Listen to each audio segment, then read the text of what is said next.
Hello everyone, and welcome back to Let's Play Warhammer 40k Rogue Trader. I'm your host, Colors Fade. It's episode 19. I've gone and leveled up the rest of the party, and I wanted to make one particular note. I've gone through a lot of the material here and added things to cargo.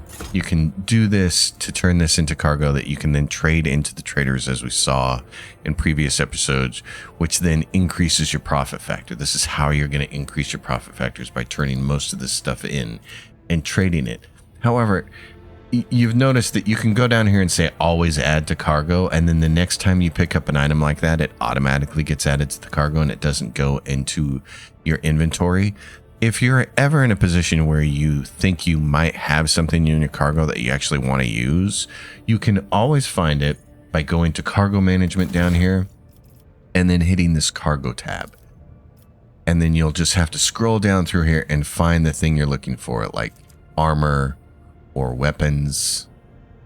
It has all the other cargo that you've picked up along the way, but then it's also going to have these other pieces, and you can just take them and drag them or move them. You can say add to inventory. So this confused me the first time I played the game. I was like, oh no, how do I get something back if I move it to cargo? And that's the way. Then you can go into your cargo list and see what you have. So there's all the cargo. Turn that stuff back in and you'll get profit factor. Anyway, we have a lot of stuff to do now. We're on the ship, and we have all kinds of stuff to do. We want to go take care of some of these other errands. There's defective servitors. We should discuss it with High Factotum Janus Danric. So he's around here, over in this direction, I believe. And the High Factotum is the person you also want to talk to if you need to hire mercenaries, skilled fighters right here, or if you want to retrain somebody. So if you need to retrain somebody, you'll do it. It's 0 profit factor, but I believe as you go further into the game, it actually costs something.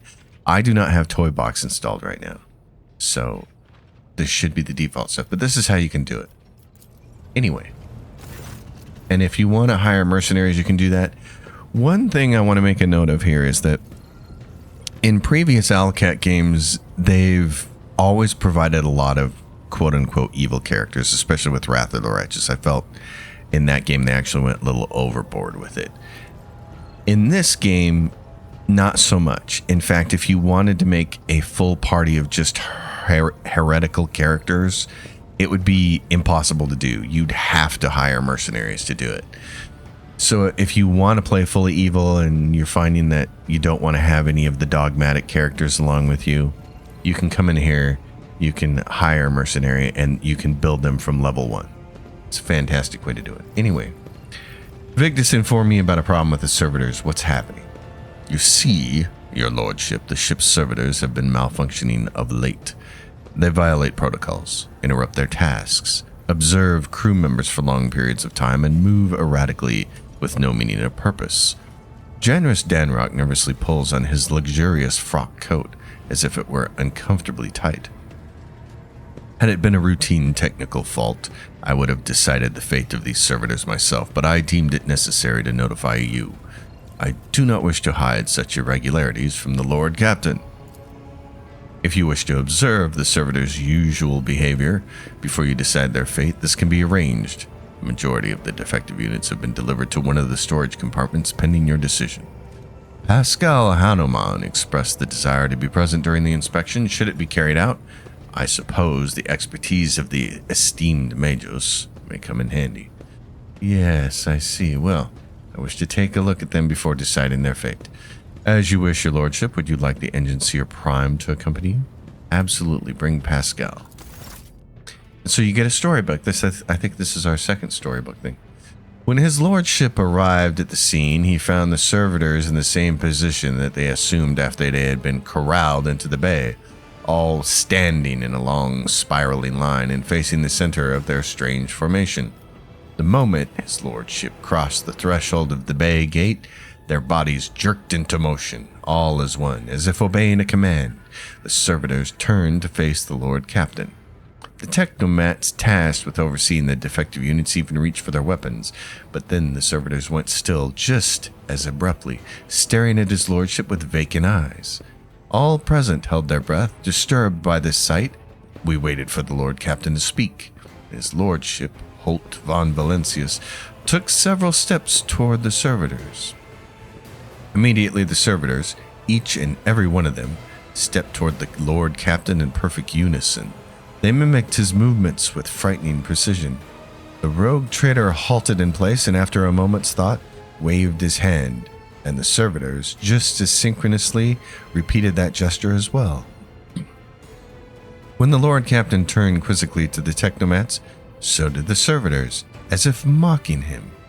Whatever the Lord Captain did, be it an incline of the head, a wave of a hand, or a step to the side, the defective units repeated it without a moment's delay or hesitation, like grotesque marionettes controlled by an unseen puppeteer.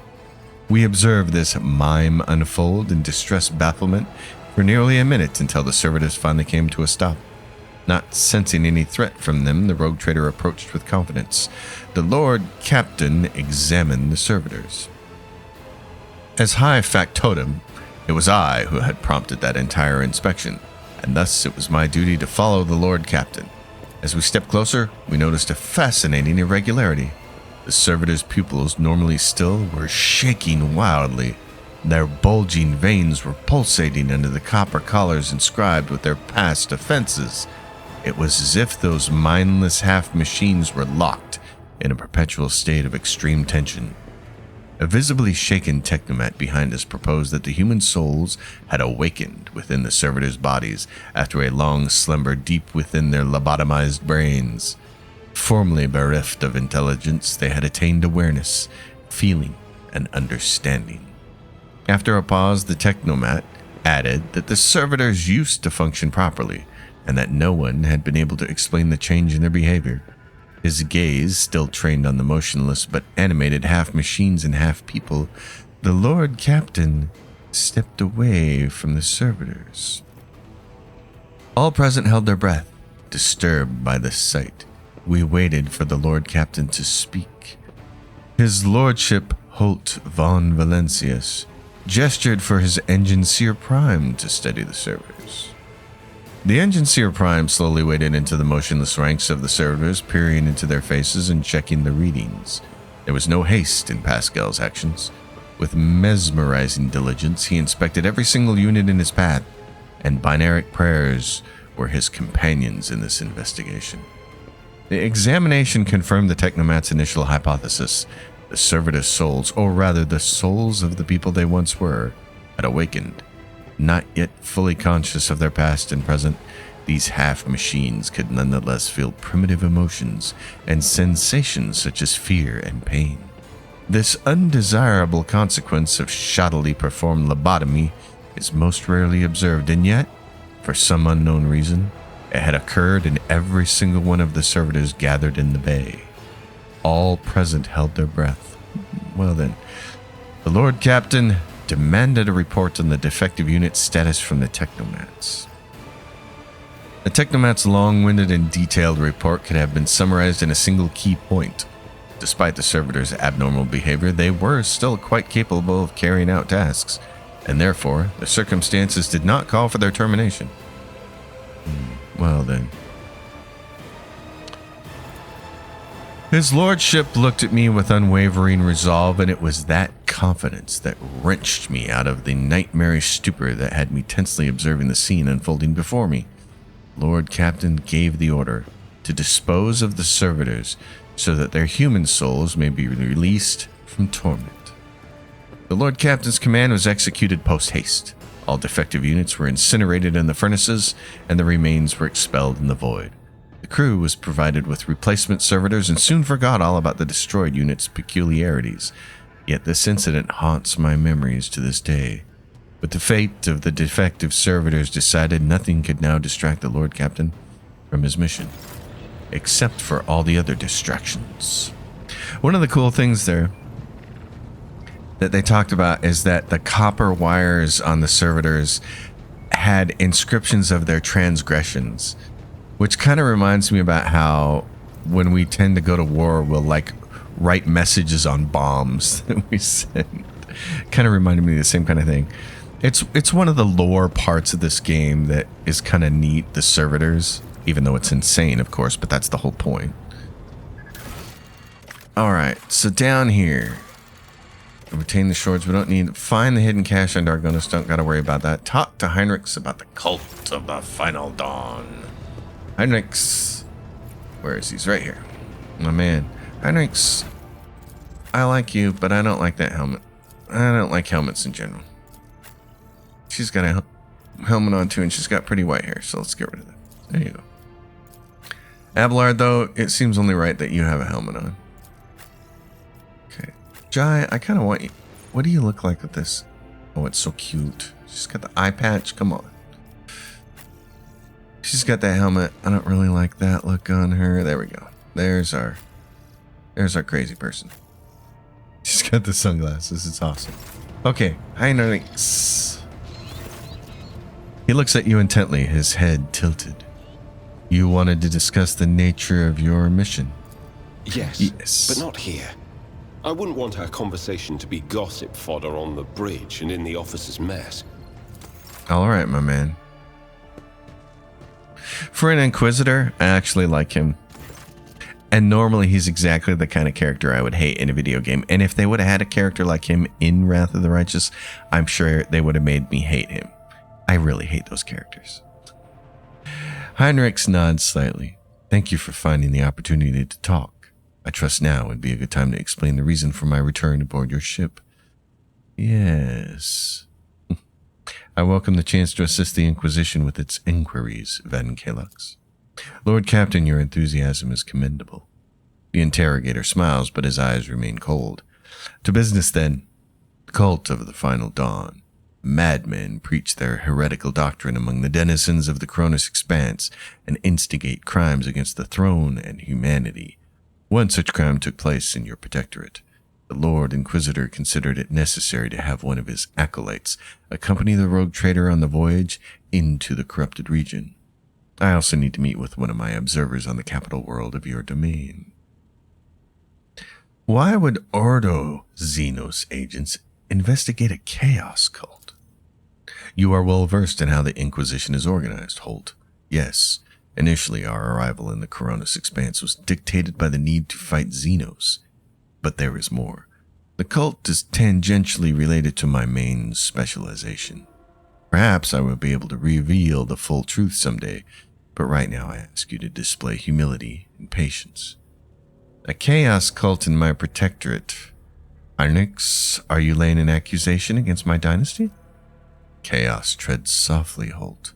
The main danger of secret cults and sects is that they are like seeds. They can remain in the ground for decades, safe from all scrutiny, until an opportunity to sprout, grow, and bear monstrous fruit presents itself. The emergence of a cult on one of the rogue traders' planets does not mean the dynasty's head himself is a chaos worshipper. Having said that, it should be noted that Theodora von Valencius was famous for her loose interpretation of the freedoms granted by the warrant.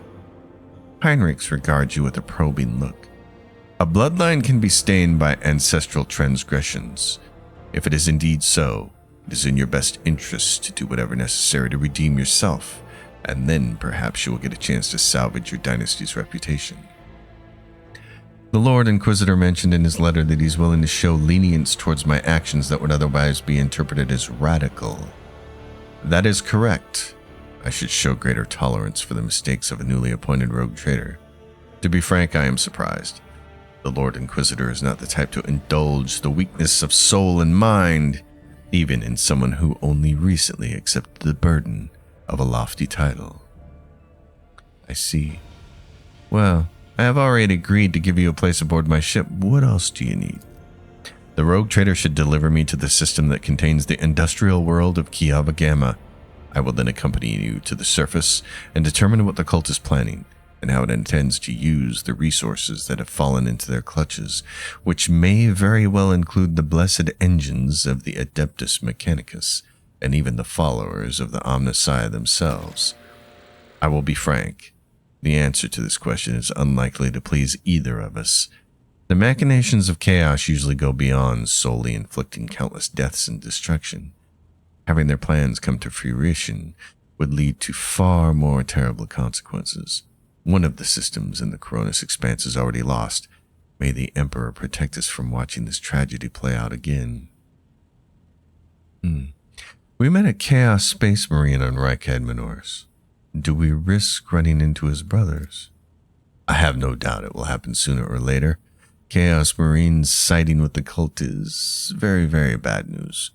Most likely they kept away until recently, pulling their puppet strings from a respectable distance.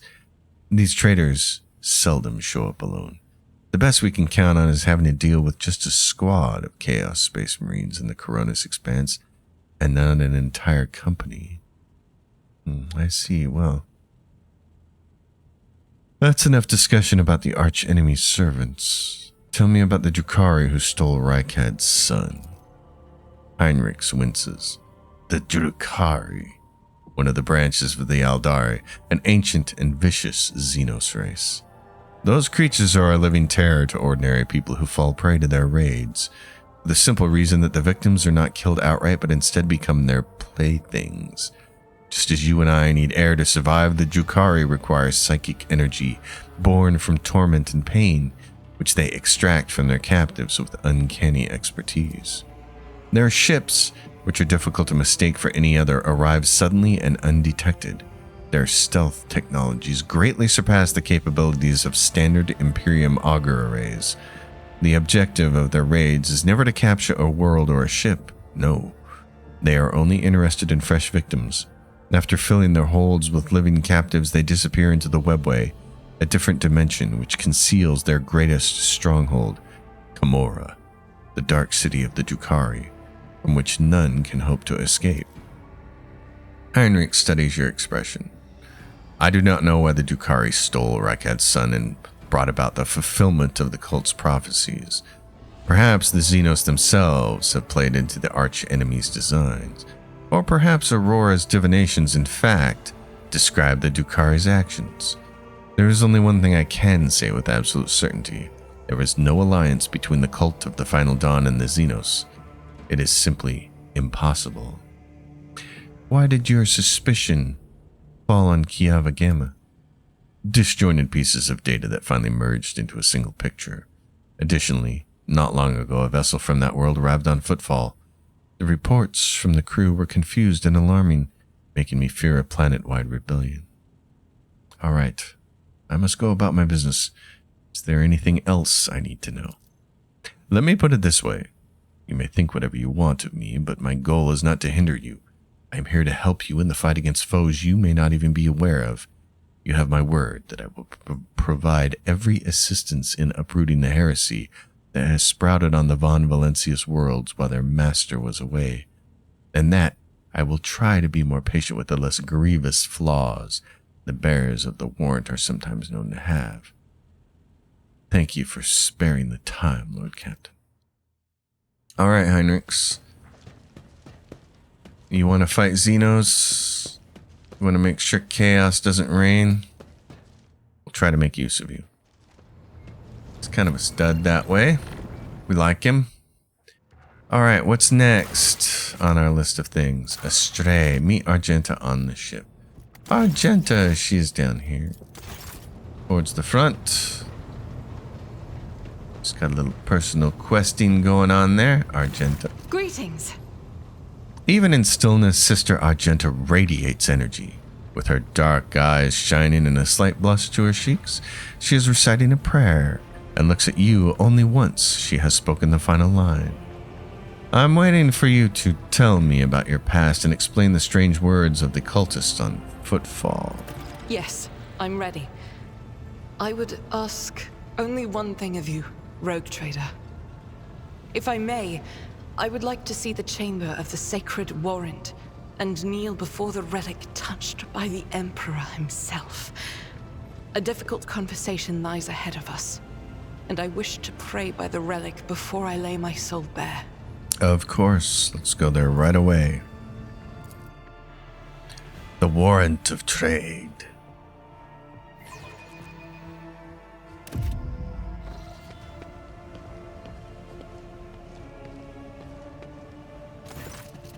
Argenta drops to her knees, her hands making the sign of the Aquila. Her eyes are locked on the sweeping signature on the warrant, a seemingly mundane thing, merely a flourish on a piece of paper, unless one knows whose hand left that mark and whose blood is on that paper. If thou seest a flaw in me, smite me.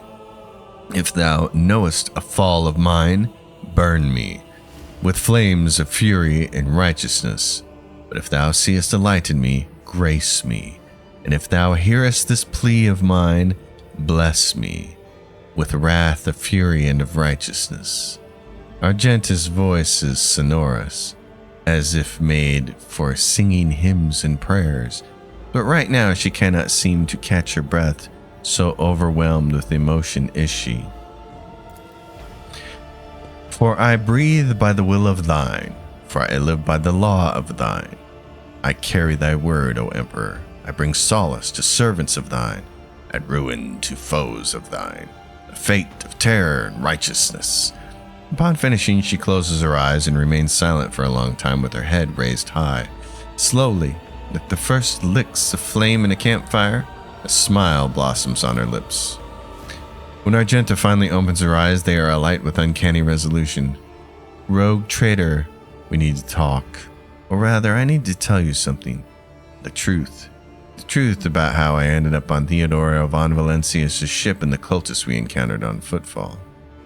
I am listening. Please understand, I couldn't trust you before.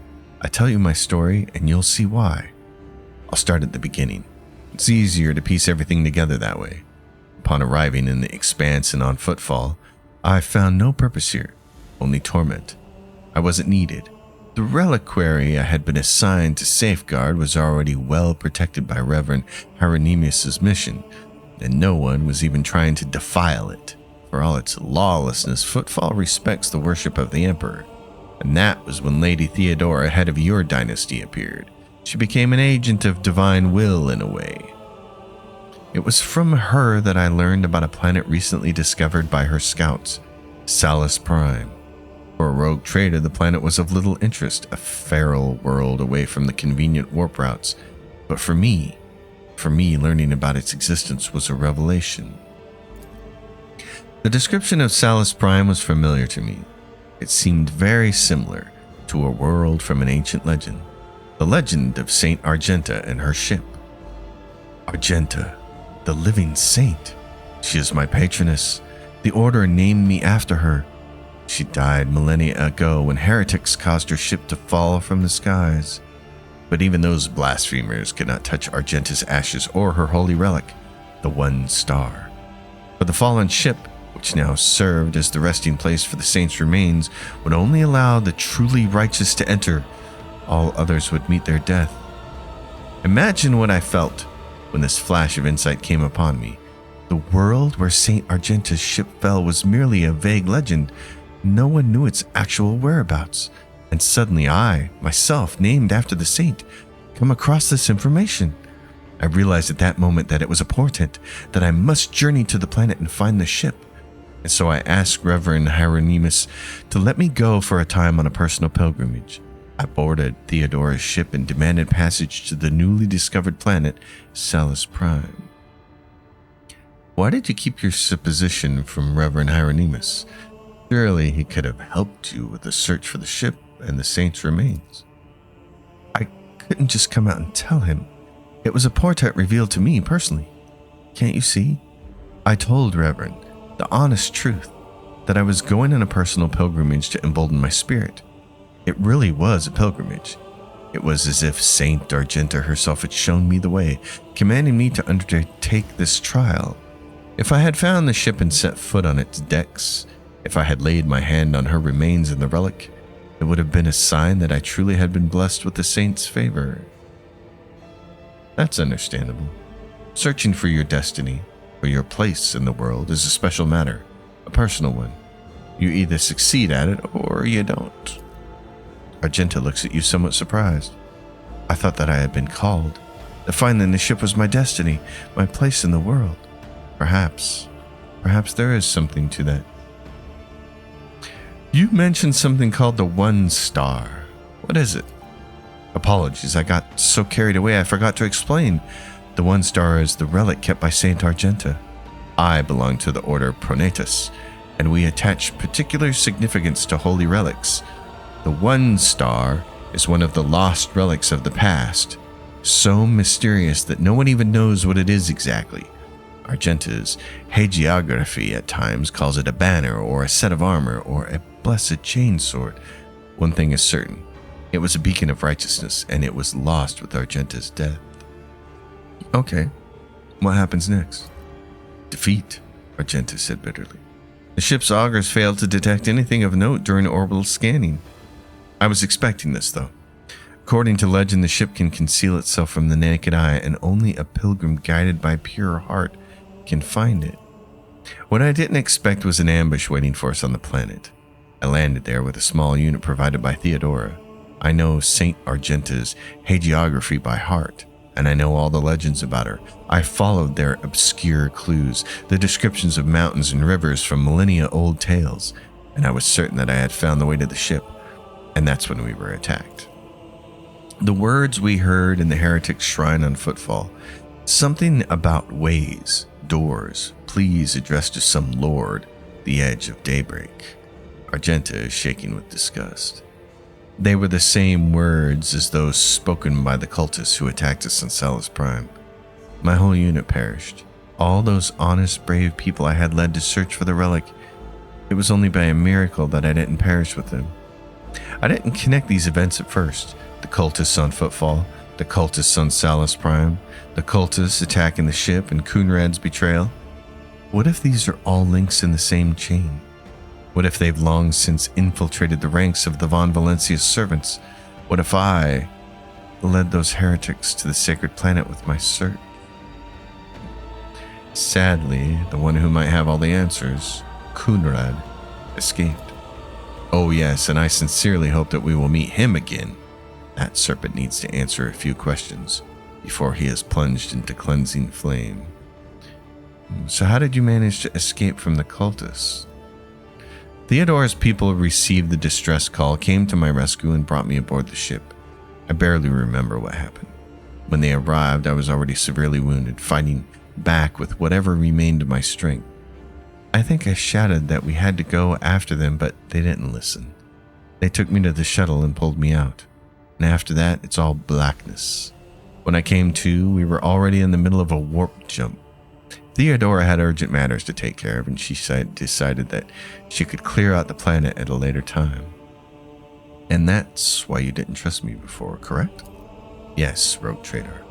Argenta looks you in the eye. I saw with my own eyes how a member of your family showed his true colors as a servant of the archenemy. I had already suffered a humiliating defeat at the hand of cultists, and I was afraid of another betrayal. I couldn't be forthright with you, and so I studied you, looking for seeds of corruption or the light of righteousness. And what did you find? A man who stood shoulder to shoulder with me and helped eradicate the cultists on Footfall. Argenta smiles, as if reminiscing about a pleasant evening spent in the company of friends rather than a bloody battle. Although my opinion of you started to change even before then, back when you agreed to talk to the orphans at my request. A leader who's willing to honor those who laid down their lives for them and take care of their children is a leader who inspires trust, and the way you acted in that moment. Do you remember? There was a young man whose grief and confusion had driven him to insolence. You didn't turn a blind eye to his misdeed, but you chose the right words to show him the path to redemption. It was harsh but necessary, like the Emperor's truth, like bitter medicine that helps the sick. I learned much about you in that moment, rogue trader, and I want to believe that I wasn't mistaken in my judgment. So just to clarify, you were wounded. You never found St. Argenta's ship. Is that right? Yes. I rushed to Theodora the moment I could walk again, and I insisted on going back to Salus Prime to defend the relic from the heretics. But I was told that the warp had destroyed the old route to the planet, and that plotting a new one would take a great deal of time and effort. And if there could be anything more important than protecting the faith and hunting down servants of the arch-enemy. In any event, the route was lost, and all knowledge of it died in the attack on the ship along with the old navigator. But now we have a new lead, the data that we collected in the cultist shrine on Footfall. I don't care what that reprobate we executed said. There must be a way to track them down. Tell me, rogue trader, will you help me in this undertaking? Will you help me find this great relic and return it to the people of the Imperium? If it's important to you, yes, I will help. Argenta walks up and places her hand on your shoulder. So be it, rogue trader. As I stand here before the warrant, the embodiment of the Emperor's will marked by his own hand, I vow that I will not relent until the holy relic has been returned and the heretics punished. And may the light be with us both on this path. So, Argenta wants to find the holy relic. Well, we'll try our very best to do that. Now, what else do we? Heartless Void. Go to the Mundus Nullius system. So we got to do that. A lucrative opportunity. The Cold Trader has recently joined. The Lord Captain can listen to Jai's intriguing business of it. So yet another companion here. Where is Jai? She's this direction, I believe. Somewhere down here. Where are you at, Jai? You're right there. Jai Hadari. Allow me to thank you again for helping me with the cargo, Sherin.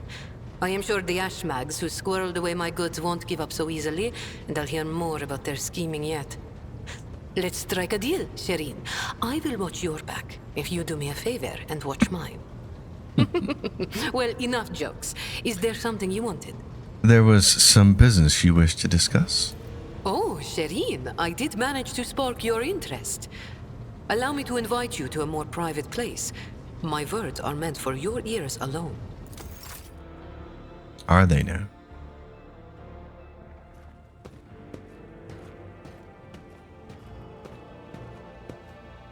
Our fancy office.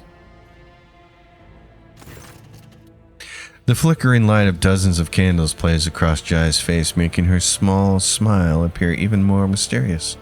Sherin, the Exalted One himself brought us together the day you crossed Vladayam's threshold. He led us to the cargo and gave his blessing for its return. Do you know the people on my world say when such a thing happens? What's gained is to be shared with your neighbor. She points at the containers in front of her. One contains a polished Aldari rifle, a rare model, and the other holds an ornate sword. I am sharing what I've gained with you. Please accept these humble gifts in honor of our wildly successful, though suddenly struck, friendship. The Wanderer's Portent. It's a really nice little rifle, and we will have somebody with Aldari weapon proficiency soon to use it. That's nice. And the Bloodseeker Clave, which is also, it's a Drukhari thing, and we don't have anybody who can use Drukhari. Now, you can take that as a talent option on a level up, but I really don't recommend doing it because there are plenty of other regular weapons in the game that are just fine. A truly wonderful gift. I accept it with gratitude. I knew you would appreciate the Xeno's mastery of their craft. Jai beams at you, curling a lock of black hair around an augmented finger. After a brief pause, she awkwardly continues. So, the matter I wanted to discuss with you is related to my business. You know that I sell Xeno artifacts to interested Imperial subjects, and Imperial trinkets to Xenos. Business is going well. My network runs even without my participation. But when it comes to expansion, well, that is where I hit a wall. Rivals envious of my success. Falco especially. I'm certain the theft of the cargo was his doing, but I can never predict what that Ashmag will do next. And while the Imperium's authority may be fragmented in the expanse, it could crack down on people of my profession at any moment. I see. I think I follow. You wish to use me. Exalted One, forfend. Could such a lowly servant of the Emperor use the radiant bearer of the warrant like some kind of tool? The other way around, however. If the rogue trader put in a good word for me with the servants of the Adeptus Administratum, I could become an official trade representative of the Imperium. Just imagine it. A little scrap of paper will offer me and my agents protection against the Ashmag schemes. Far better than any refractor field. And even the Inquisition will have to think twice before they mess with me, because I'll be a representative of the law in my own right. And the best part of all of that is it will cost you precisely nothing, Sherin. All you have to do is stop by the Administratum Palace and obtain a certificate from the Master of Seals. My informants tell me that the palace is located on Dargonis, your capital world. You see how everything has aligned so wonderfully. And of course, I will repay you in kind. How do I benefit from your gaining official status? Besides being a recipient of my eternal gratitude, Shireen? Won't it be beneficial to have someone in your retinue with the weight of authority behind them, rather than just another pawn? One slip of paper and I will be able to extend my network to systems far beyond footfall. My agents will be your eyes and ears throughout the expanse. I see. That sounds simple enough. I will help you. Exalted One, bless you, Shireen. I couldn't find a better business partner in all the expanse. Jai ponders for a moment and then graces you with a dazzling smile. Friendship is a gift from the Exalted One, and we must cherish it. And you will have no complaints about our friendship, Shireen. I may not be a trade representative of the Imperium just yet, but I can still help you with whatever you need. You must have some faction in mind that you would like to establish relationships with. The severe Drusians, the hot-headed pirates of the Kazbalika. You merely need to use the right words, like a key for a lock, and people will open their hearts to you, or their wallets. I will arrange everything. You merely have to ask. Kazbalika has some of the best items in the game. It's definitely the one you want to pick here. So help me establish cooperation with the Kazbalika. Hover over the little arrows here, and you can see you'll get 2,000 profit factor with them. So not a problem, Shireen. I'll have my people put in a good word for you in the right circles. I will humbly wait until you steer your vessel towards Dargonis, the Mercatum Tabula Official. It sounds almost as majestic as the Warrant of Trade.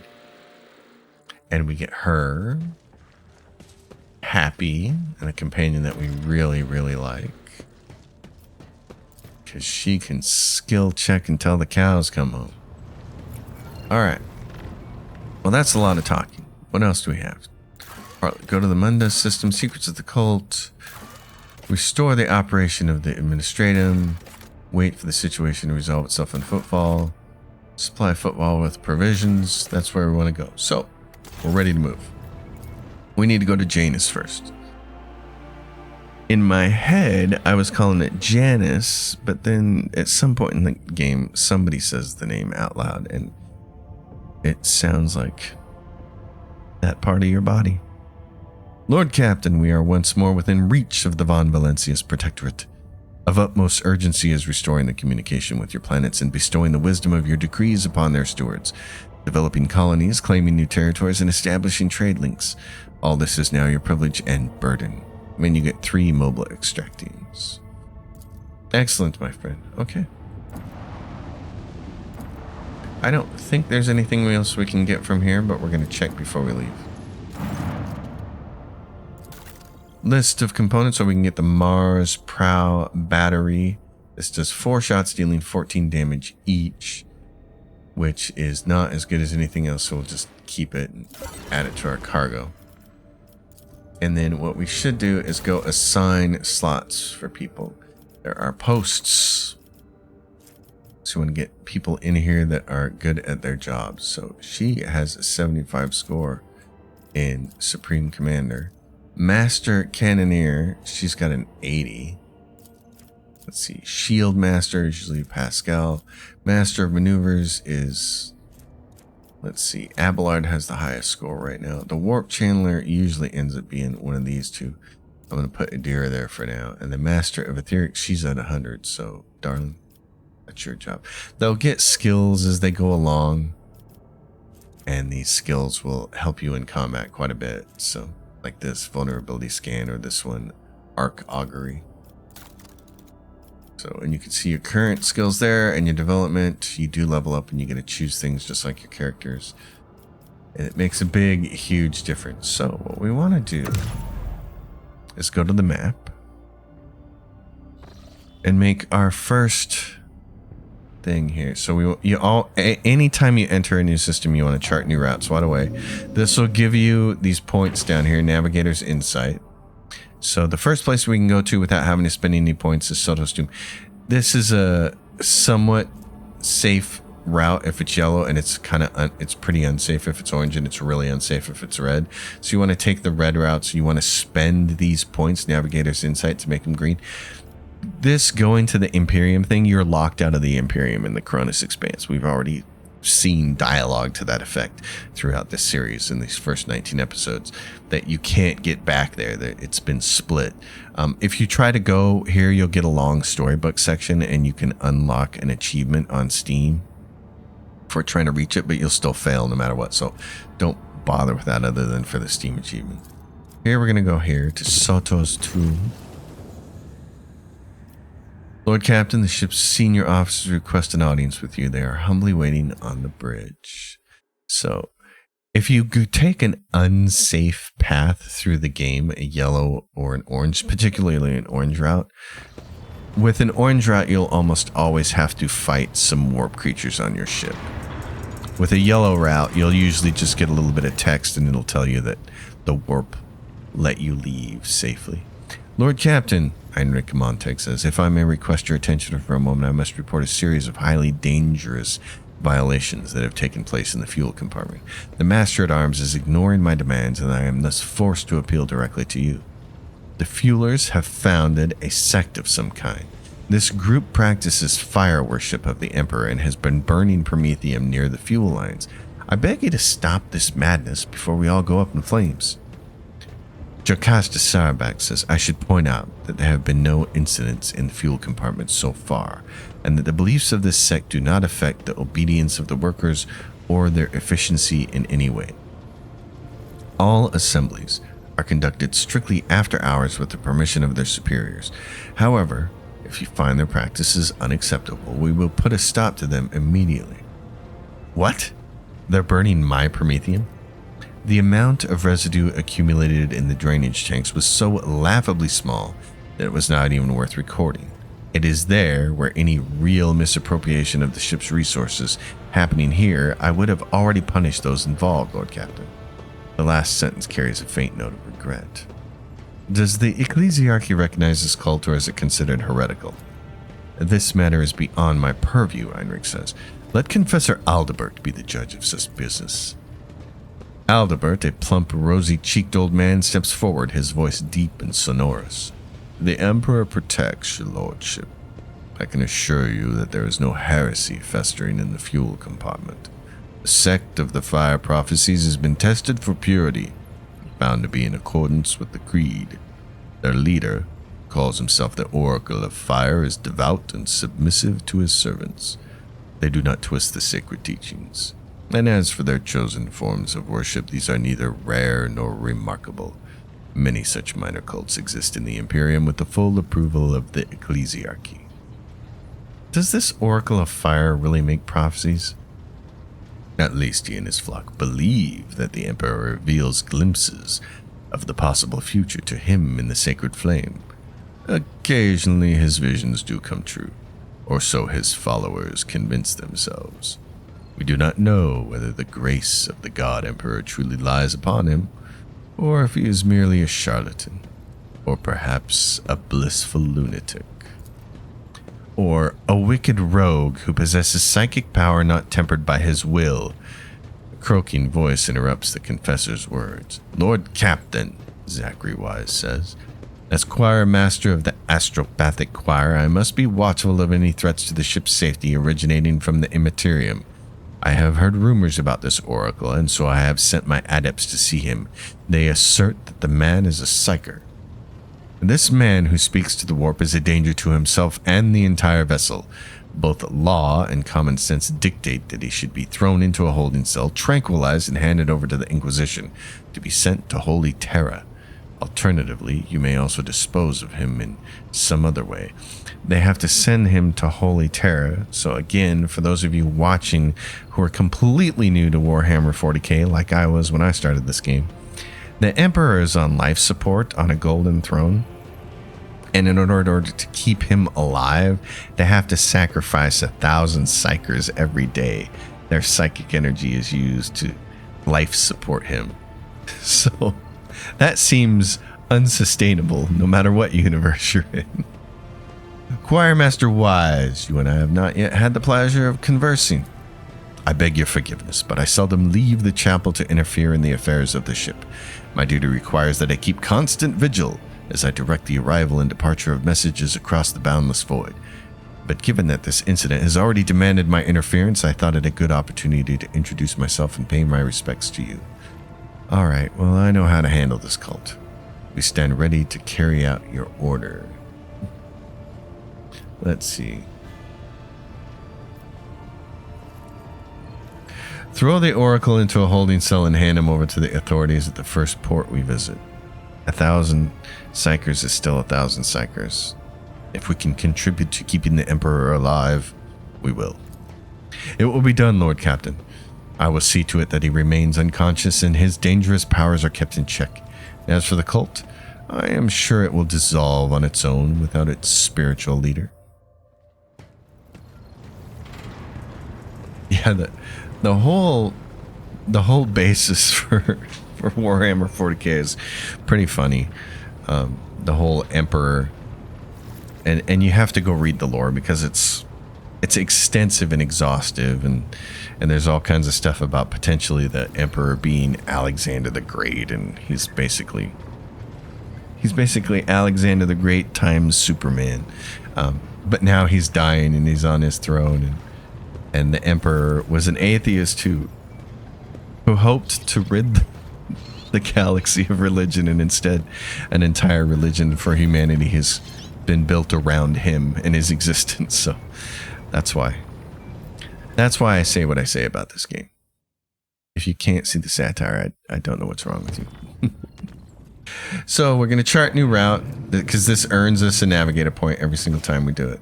And then we're going to visit this little system, Sotto's tomb. Now, a lot of these systems have nothing going on in them. And you can see very easily if I pop the Excel sheet up here, you can see where I've got right here, Sotto's tomb in blue. And I just got little notes here. Ship combat in red, 3 small easy ships.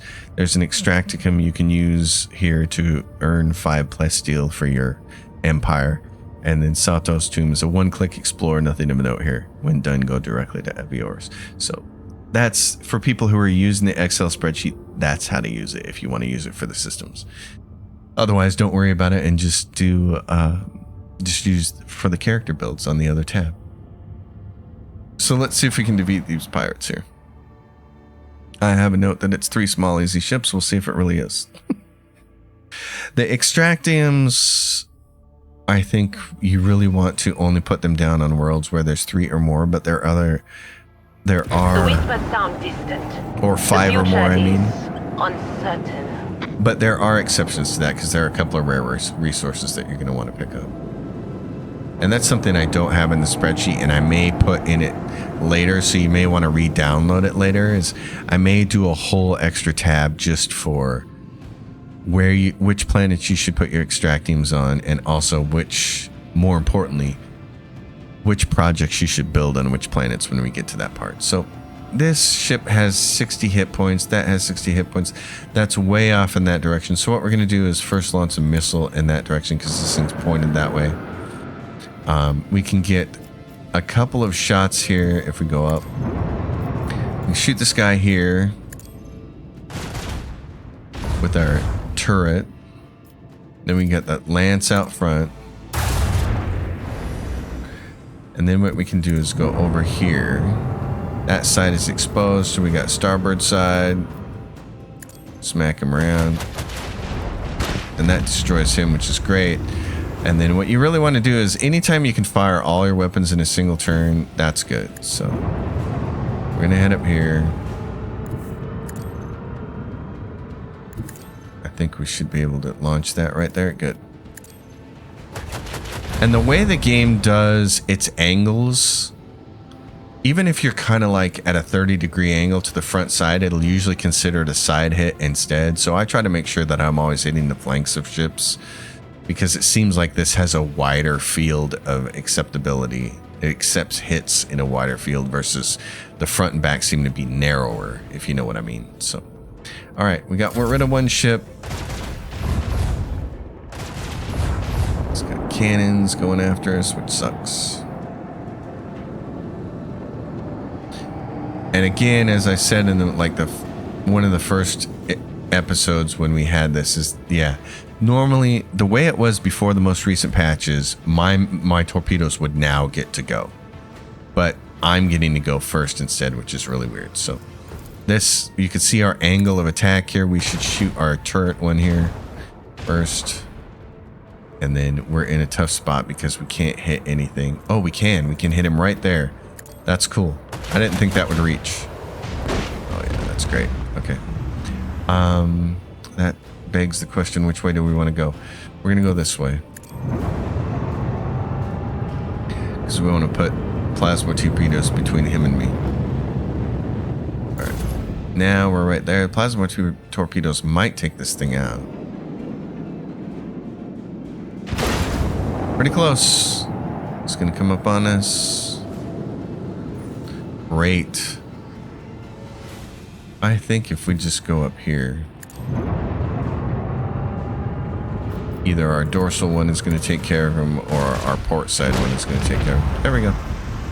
We're done. That's nice. And then afterwards, you always want to repair your ship. Don't do like I didn't forget. There's some space dust over here. You can pick up this fuel. Space dust over here. There's a planet here. Fuel there.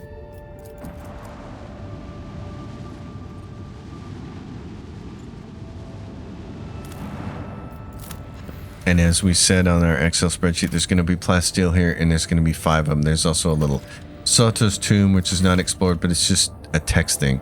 Imperium cartographers and chroniclers know this place well. Long ago, the planet was a prosperous outpost capable of eclipsing even footfall. And there used to be a Cyclopean tomb station on its orbit, the final resting place of Cornelius Sotto, one of the discoverers of the Coronis expanse. The tomb gave its name to the entire system. However, about 400 years ago, an unknown cosmic body rammed into the station, causing it to collapse onto the planet. Not only did the catastrophe kill the settlers, it also made the world uninhabitable for centuries. The crater formed by the station's impact can still be observed from orbit. Sotto's tomb became a sepulcher for the entire planet. Sepulcher, my accent is always wrong every time I pronounce that word. It's sepulcher. This sordid place has neither life nor loot, but knowing the nasty tricks that life can pull is a treasure in its own right. So then we have 3 extractiums. You're going to want plasteel, so we'll grab this. And that's it for that. So what we'll do right before we end this episode is we'll transition to a different location.